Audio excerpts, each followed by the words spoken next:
vocabulary building.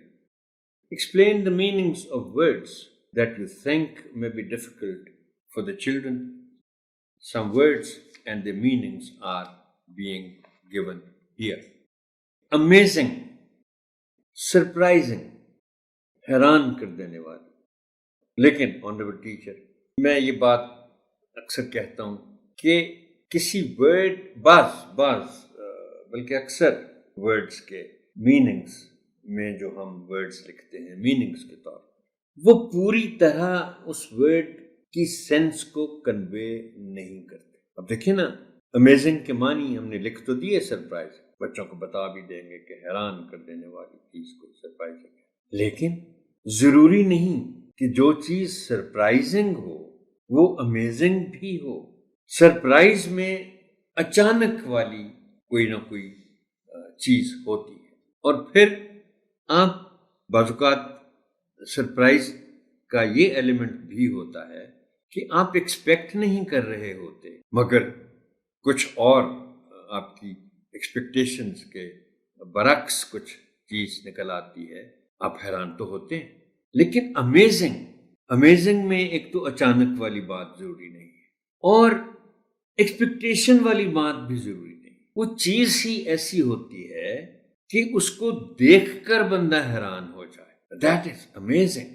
مطلب آپ فرض کریں کہیں کوئی ایکروبیٹس کو دیکھتے ہیں، سرکس میں دیکھتے ہیں، کسی کا گانا سنتے ہیں. اب گانا سننے میں سرپرائز تو کوئی بھی نہیں، لیکن یو گیٹ امیزڈ. ایسا بھی ہوتا ہے.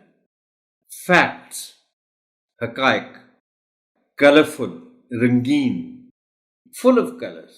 دیکھیں یہ بھی ایک انداز ہے ورڈز کو ایکسپلین کرنے کا، کہ آپ بچوں سے کہیں کہ دیکھو لفظ کلرفل ہے نا یا بیوٹیفل ہے، تو آپ بیوٹی کو اور فل کو الگ کر دیں، کلر کو اور فل کو الگ کر دیں.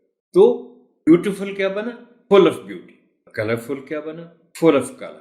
اور بچوں کو یہ بھی آپ برسبیل تذکرہ جس کو کہتے ہیں بتا دیں کہ ایڈجیکٹو بناتے ہوئے ہم جب آخر میں فل لکھتے ہیں تو پھر فل جو لفظ ہے یہ فل نہیں ہوتا، پورا نہیں آتا. پھر یہ ویسے تو FULL ہوتا ہے فل، لیکن جب آخر میں اس طرح ایڈجیکٹو کے آتا ہے تو پھر یہ سنگل ایل کے ساتھ آ جاتا ہے.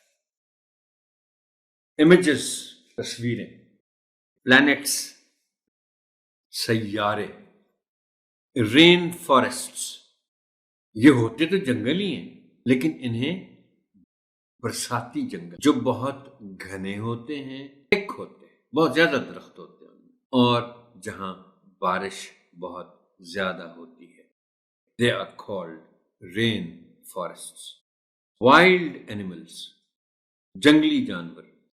اب اس ورڈ کو ایکسپلین کرتے ہوئے آنریبل ٹیچر آپ بچوں کو بتائیں گے کہ جانور گھر میں ہوں تو بھی وہ جانور ہے، جنگل میں ہیں تو بھی وہ جانور ہے، چڑیا گھر میں ہیں تو بھی وہ جانور ہے.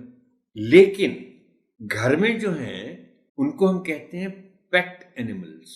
ان کی عادتیں پھر اور ہو جاتی ہیں، ہم ان کو ٹیم کرتے ہیں، سدھاتے ہیں جس کو اردو میں کہتے ہیں. اور جنگلی جانور جن کو ہم انگریزی میں وائلڈ اینیملز کہتے ہیں، وہ اپنے اوریجنل روپ میں ہوتے ہیں، آزاد ہوتے ہیں، اور ان کی ٹیمنگ نہیں